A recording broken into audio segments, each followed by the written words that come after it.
Entering the Mayo Experience. That Mayo Experience. That Mayo Experience. That Mayo Experience. Experience. Welcome to the Pat Mayo Experience presented by Underdog. Code Mayo. Underdog right now. Get yourself a CD Lamb free pick in week number 3. I got the week 3 rankings update, the week 3 injury report, DraftKings ownership, and cheap DraftKings plays along with one Underdog entry to rule them all this week. If you're looking to jump around, use the time codes. If you want the rankings list and injury update cheat sheet along with those picks, ownership, and cheap plays, hit the description for the newsletter. I'll have an additional newsletter updated coming out on Saturday evening, along with the helpful infograph that I use for DraftKings from runthesims.com as well. All the injuries and rankings will be in there. If you don't want to listen to me and my spiel and breakdown for the entire time, if you just want the list, that's where it's going to be. Subscribe to the free Mayo Media newsletter right now. We're also in a race for 50,000 YouTube subscribers. If you have not subbed to Mayo Media Network, please go do that right now. I would find that very helpful, and that means we can do more videos, more content, because I have the early morning quick recaps and fantasy updates coming out Monday, Tuesday, Thursday, and Friday for everyone to get caught up on what is happening in the world of the NFL. Enough of me, but smash the like while you're here, and let's get to the running back injuries for week number 3. The big one to start off with is Joe Mixon. He's expected out. Dameon Pierce is out, so Cam Akers is going to be starting.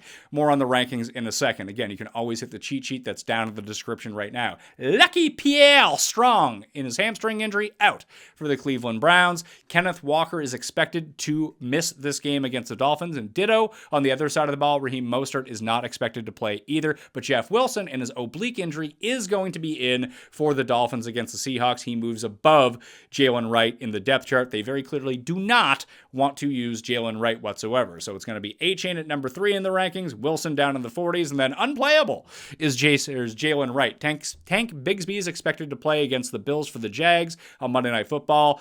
Tajay Spears did get a full practice in on Friday, so he will return to the Titans roster and back up Tony Pollard and handle the late downs, passing downs, and 2-minute drill, presumably, but that might not be fully the case in case he's not 100%. I really like Pollard this week against the Green Bay Packers. Pacheco's basically going to be out for the year. You can probably drop him. Marshawn Lloyd was placed on injured reserve, so Emmanuel Wilson will work as the primary backup to Josh Jacobs, and Christian McCaffrey, he's on injured reserve. Maybe we'll have him back by week 7. We'll see.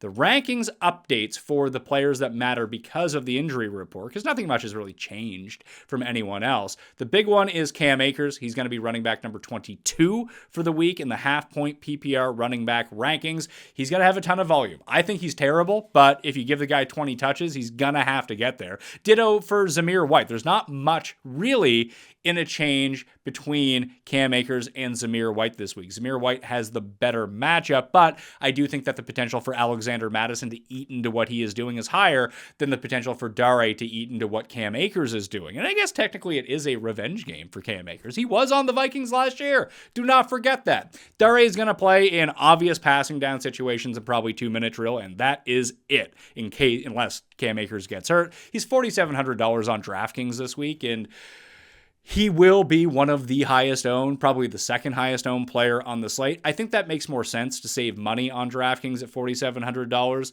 There are better options, presumably, on your fantasy team than Cam Akers. I got a bad feeling about him. I also have a bad feeling about Zach Charbonnet without Kenneth Walker around. I do have him ranked at running back 12. It's a better offense. It's a good matchup against the Dolphins, and he had 97% of the touches out of the Seahawks backfield last week amongst running backs. So it's better volume than Cam Akers. I just don't trust him to be any good. Kind of has to score a touchdown in order to do that. The problem is, for me at least, when I wanted to rank him lower, is that he's one of the highest predicted people to score a touchdown this week. So running back number 12 seems about fair. Some people may have him higher.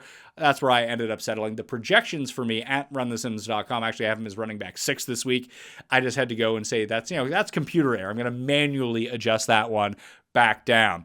Jerome Ford I have at 28. Donta Foreman I have at 37 at running back with Pierre Strong out. Foreman, if they jump up in this game, it could end up being the most valuable of them, but the very highest leverage touches, the goal line touches, might go to Foreman, but Sean Watson may take those at the same time, meaning that the half-point PPR and PPR upside of Jerome Ford is going to be a lot more attractive, especially at setting a floor against a weaker matchup against the Giants. And the Donta Foreman thing could have just been a 1 week aberration in game plan in week 2, and it shifts back to Ford again this week. So the more of a sample that we get from the Browns backfield, the easier it's going to be to rank them going forward. Neither of them are must plays this week. Tony Pollard, I have at running back number 13. I mentioned Spears, probably not at 100%, and the higher leverage touches are just going to go to Tony Pollard in this matchup, running back 13 in half-point PPR rankings.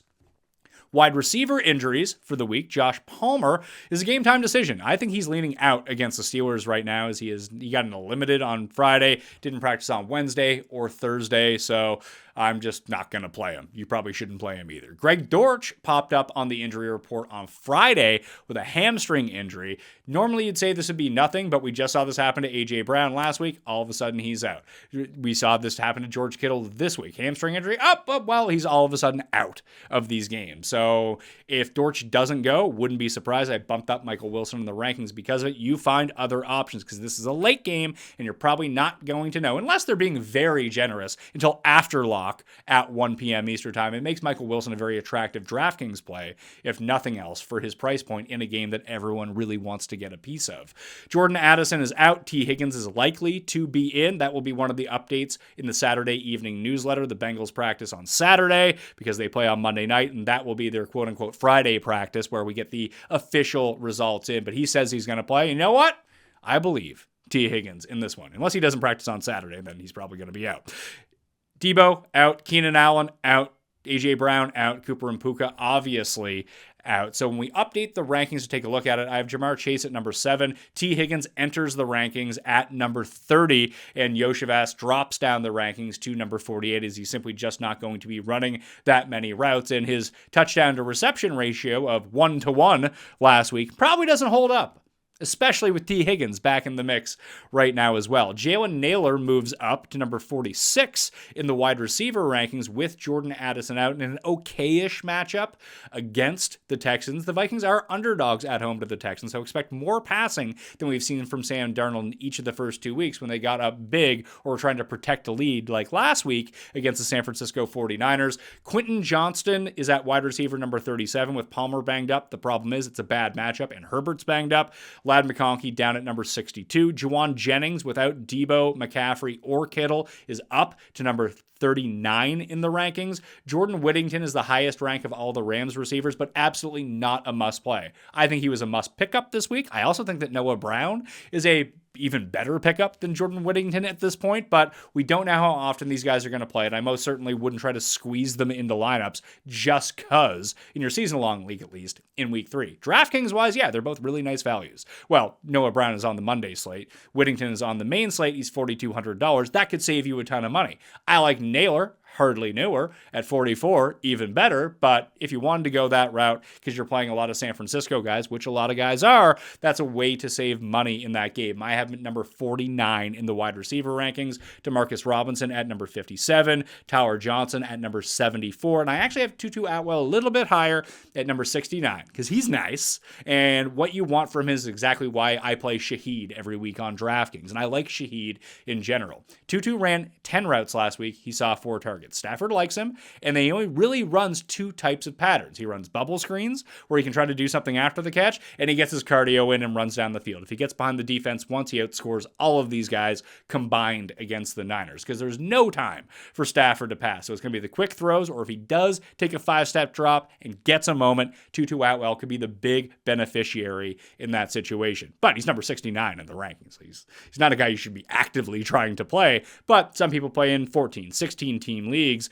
where they got a bunch of injuries. That would be the shot at the upside. It's more likely a 0 than a 20, but that 20 is available for him for a weekly fantasy score where that's not available for a lot of different guys. So you have to ask yourself, do you want floor or do you want ceiling? Tutu Atwell is a ceiling play, but he possesses 0 floor, especially in this matchup in week number 3.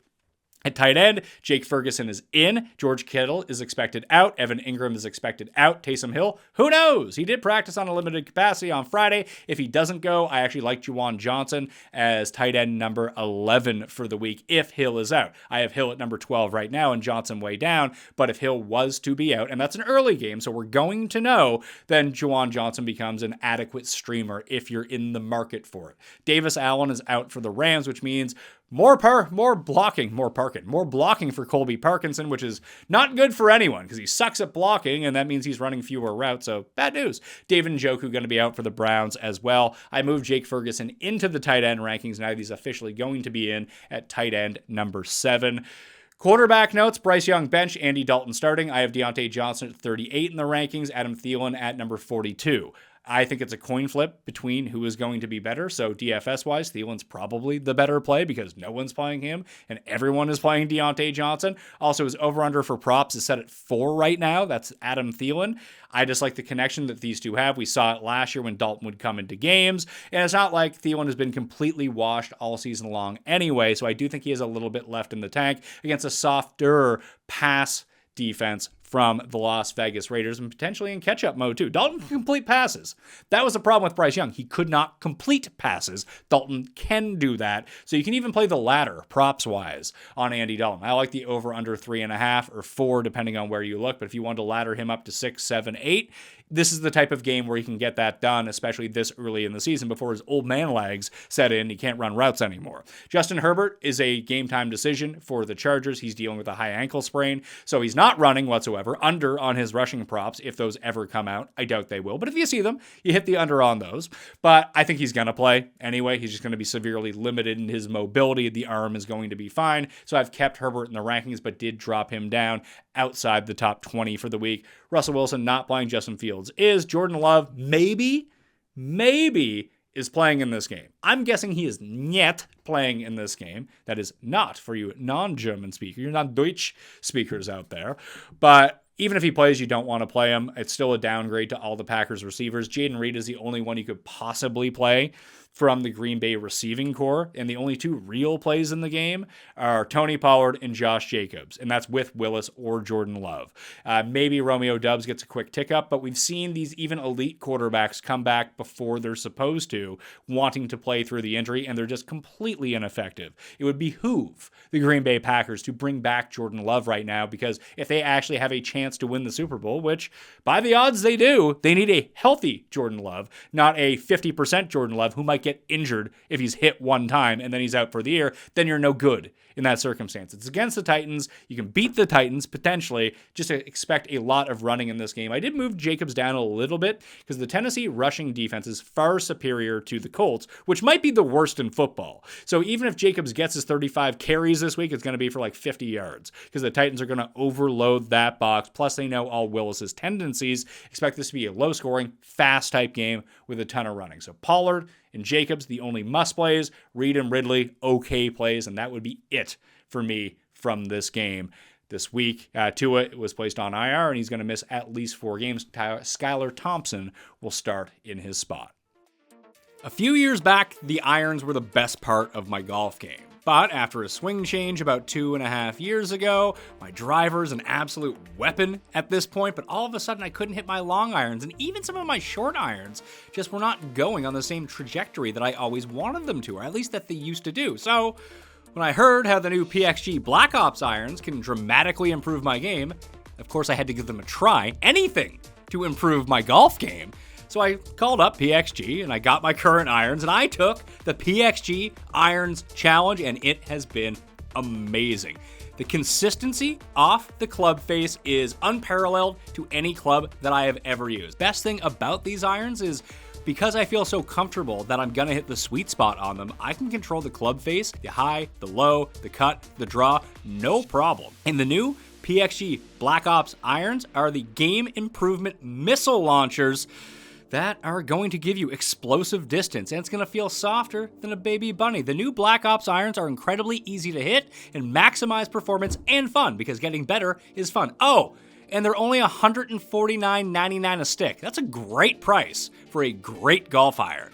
Take the PXG Irons Challenge. It's a ton of fun, and if PXG's new Black Ops irons don't outperform your current irons by delivering either more distance or tighter dispersion, that means better accuracy, during your fitting, you'll get a $100 MasterCard rewards card. Hurry! This offer ends October 7th. Book your fitting today at pxg.com. That's pxg.com.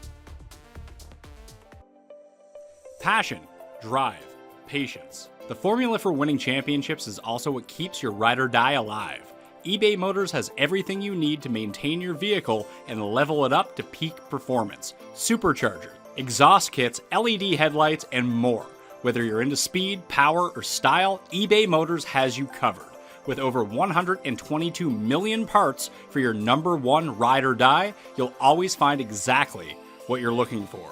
And with eBay Guaranteed Fit, your part is guaranteed to fit your ride every time or your money back. Because with eBay Motors, you're burning rubber, not cash. With all the parts you need at the prices you want. It's easy to make your car the MVP and bring home huge wins. Keep your ride or die alive at ebaymotors.com. Eligible items only, exclusions apply. Did you know that if you use code Mayo and Underdog Fantasy right now, you will get a CeeDee Lamb free pick for week number 3? It's over under half a yard, and that's rushing and receiving combined. So that's a winner right off the hop. So that's going on my Underdog entry for the week. And if you haven't signed up yet, if you use code Mayo right now or hit the description, you can find the direct link down there. You get a deposit bonus of up to $1,000 along with the free pick. So CeeDee Lamb over under 5 yards in this game. I also went with Adam Thielen, as I already mentioned, over 4 receptions against the Raiders. Mike Evans under 8.5 targets against the Broncos. They're big favorites in this game, so if that plays itself out, you probably expect fewer passing attempts from Baker Mayfield than you would normally get in a Bucs game. Additionally, Patrick Surtain is more likely to follow around Mike Evans, or at least be lined up with him 60-65% of the time. And it's not that Mike Evans can't beat him, it's just you can beat everyone else on the other side of the field, so why even chance that? Evans has been under this number in both games so far already this season, so I would expect more from Godwin, more from McMillan, and less from Evans because they simply do not potentially need him. That's not to say that Mike Evans is going to have a bad fantasy game. He could be like 4 for 80 and a touchdown or something like that. You still win. You're under 8.5 targets in that spot. So under for him. Over for Blake Group, the New Orleans kicker. 1.5 field goals at home against the Eagles. All 15 drives the Saints have had this season offensively have ended in a field goal or touchdown. That is an 100% scoring rate. Probably not going to be the case as much moving forward. That's a bit of an outlier. But if the Eagles just get a stop or two, which is admittedly difficult against the Saints so far this year. Group's got some lag on him, so I would expect more field goals here. 1.5 is the number. Shaheed in that same game on the other side, over 49.5 yards. He's crushed this total each of the past 2 weeks. And just look how Mooney abused that defense up the middle on longer routes.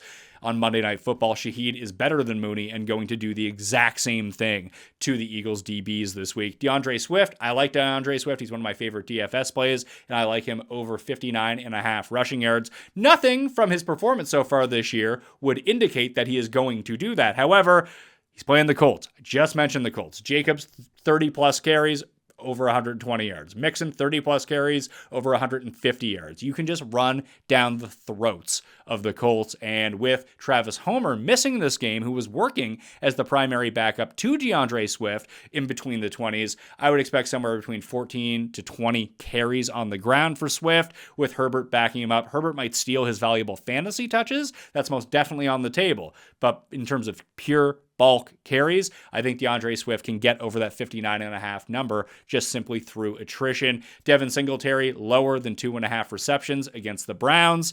And then Stefan Diggs in a revenge game, his first ever one against the Vikings. He's back in there. Nico Collins was on the injury report. He has been removed, but I expect a lot of passing in this game. 50.5 receiving yards is all it is for Steph Diggs. He has 1 decent sized A-dot reception in this game, and he is well over that. Those are my 8 picks. You don't have to play them all together, but I do think if you're using the CeeDee Lamb free pick, the free picks are there to try to boost your total as much as possible. You might as well try to max it out because it's not like you can bet $500 on it. I think you can bet up to 50. Some people get 10, but it pays 80 times your money. So I played $50 to win 4,000 on these 8, but I'm going to play different combinations of all of these right now. You can use runthesims.com to find the best type of plays this week. I think the favorite play in the Run the Sim system is Elijah Moore over 6.2 fantasy points for the Cleveland Browns. Wasn't necessarily my favorite one. That is what it's spitting out right now in the projection system as the best overall play. Code Mayo at Underdog right now gets you that free CeeDee Lamb pick and a deposit bonus of up to $1,000. Let's talk about DraftKings ownership. I went over lineups, our favorite plays on Friday's Pat Mayo Experience with Davis Maddock. You can go check that out on all PME feeds right now. It's even on Mayo Media Network on YouTube. So sub to the channel while you're here, okay? Smash a like to this episode as well. And I'll have the DFS DraftKings cheat sheet available in the Mayo Media newsletter that gets sent out on Saturday evening. So you can go check out the rankings and injury report. They're updated right now in the link down there, but sub to it while you're there and you'll get one in your inbox tonight with all of the finalized information and official ownership projections. So looking at the ownership projections right now, they might change a little bit over the next 24 hours, the more information you get. So if you're sub to Run the Sims, you'll get all the updates. But for what I'm seeing right now, it's Jordan Mason. That's not going to change. He's pushing 40% ownership in large field DraftKings tournaments right now. After that, Cam Akers comes in at number 2 at right around 30%. The other running backs that you can potentially see be in that 20% range, Charbonnet, and that's really it. Kamara, A-Chain, they might push around there, but they're more likely to be 15% than 20% because you can't really play them all. But those 5 are just popping up in so many lineups this week. If you wanted to pivot, and they're pretty obvious plays, and they should be good plays, I'm playing them. I like them. I'm playing Jordan Mason in 100% of my lineups again for the second consecutive week. But if you were looking for pivot plays, especially at the top end, there are tons. Kyron Williams at 7,100 in that game, yeah, it wasn't great, but he tore up San Francisco last year, and they might just have to feed him the ball. His over-under on receptions at 2.5 is actually pretty intriguing as well because of the lack of offensive line, the quick dump-offs that you're going to see for Matt Stafford all going to Williams. He can break one of them. He's a pretty nice play. Jahmyr Gibbs at $6,800. He is the piece of that game that no one seems to be stacking up. He and David Montgomery, frankly, for those purposes. But you have Saquon, 7%, with Kamara being 19% on the other side. And yeah, I know that Kamara is the number 1 scoring running back, 4 touchdowns last week. When has Alvin Kamara ever really worked out as chalk in DFS? He goes off when no one wants to play him. When everyone wants to play him, it is a horrendous game. So be cognizant of that. I have 0 Kamara against the Philadelphia Eagles this week. I do like the passing game. You know, Olave, Shaheed, Carr, let's go with them. They're all pretty cheap. And then stack up the really good running backs somewhere else, the ones I feel better about. A-Chain, as I mentioned, 17%. Jacobs, 8%. Gibbs 8, Connor 4, Henry 4, Dobbins 3, David Montgomery 3%, Pollard 5%. Like those are the pivot plays that you could potentially be looking for. But that Cam Akers at 47, it's not free squarish because Cam Akers sucks, but even in higher stakes tournaments, he's going to be like 70% owned, which he probably should.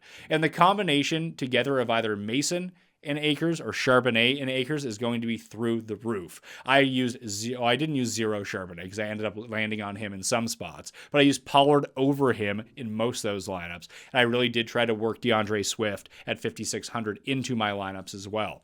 At wide receiver, when we're thinking about ownership, Ayuk, Devonta Smith, Malik Neighbors, and Chris Olave, Chris Godwin, Deontay Johnson. You're probably looking at your top 5, top 6.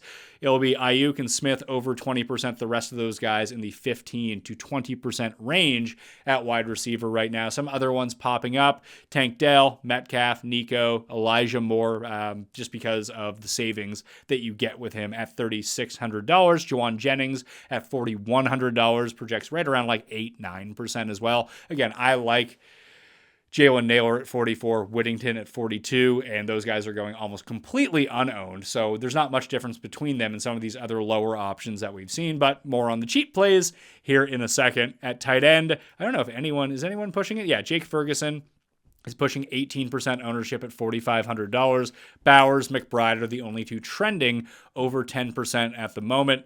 For QBs, it's flat. Kyler, Lamar, Hurts, and Geno are probably going to be your 4 most popular, and expect those stacks to end up being the most popular as well. If Hurts is going to be 10% owned. I'm just trying to find him right now. I think in my main lineup, I have Derek Carr going as my quarterback. He's only $5,800. His options are cheap to go with if you go with Shaheed or Olave, or hell, even just Shaheed. That's a very cheap stack to go with to allow you to build up, and Carr is only coming in at 3% ownership right now. I was actually quite surprised that Baker's ownership is as low as it is. He's projected right now at 2% against the Denver Broncos. Now, I personally don't like him, but as one of the bigger favorites in the game, he's looked amazing through 2 weeks. If you want to pair him up with McMillan and Godwin and not Evans, because obviously I don't like Evans if I'm playing the under on his targets, then I think that's another really cheap stack you can go with if you want to pay up at other positions. For defenses, I guess one of the reasons people aren't playing Baker is because the Bucs defense is like through the roof right now. We haven't projected at 20%. I doubt they end up getting that high at $3,000, but their optimal leverage rate is -16% right now. So they're projected for 22% ownership. They appear in the optimal lineup 5% of the time. That is a very negative EV play. Watch them score a touchdown and watch them come through. The most optimal defenses of the week right now: Cleveland, then Tampa Bay at 5%, Minnesota, the Colts, and the Packers. My personal favorites being the Bears, but the Saints are also there. The Titans are also there. If you had to go cheap, I would probably go with the Cardinals and just pray with lots of points in that game someone throws a pick six, and you can just kind of get in and kill the other side of that game. If you take Cardinals D, you probably want to kind of X out the Cardinals offensive players and just say, hey, the defense is going to get lucky and keep the offense off the field, and that's where you can roll with. Finally, the cheap DraftKings plays of the week. My favorite ones at wide receiver: Jalen Naylor is number 1 at $4,400. After that, it's Jordan Whittington at $42, then Juwan Jennings at $41. The second tier down into the $3,000 level. You probably don't need to go here, but Jalen McMillan at $37, Rashad Bateman at $3,800, and Elijah Moore at $3,600 would round that out for me. At tight end, the cheapos that you can play, I like Dulcich the best at $29. 8 targets last week. He's off the injury report. I get that Devon Vale is going to be back in this game and they're healthier, but listen, he's a freak athlete. If you can hit him on a seam route and he catches a touchdown, he pays off $2,900 very quickly if you're cheaping out at tight end. I would recommend not doing that, but if you're going to do it, I think this is the spot. Jonnu at 34, Colby Parkinson at 36, and then Hayden Hurst at 29. In that order is how I like the cheap guys. And then for defenses, I already mentioned the Bears at 26, the Saints at 26, 1 and 2. For me, after that, the Titans, the Bucs, and the Cardinals in that order. You can find all this information in the Saturday evening Mayo Media newsletter, which will come out to everyone who has subscribed for free. You can find that down in the description right now. In fact, if you click on the rankings cheat sheet and the injury cheat sheet, that will bring you to the newsletter, the old one, which I already have updated. So it's up to date as of this recording, but I'll have it updated even more later on Saturday when the new one gets sent out. So subscribe to that for free. Smash a like, sub to the channel while you're here, and use code Mayo and Underdog right now for that $1,000 deposit bonus up to at least, and the free pick for CeeDee Lamb this weekend. And hey, I gave out the play for 80-1. Let's hit it this week, all right? I'm Pat Mayo. Thanks for watching. I'll see you on Sunday Night Live. Mayo experience! Experience!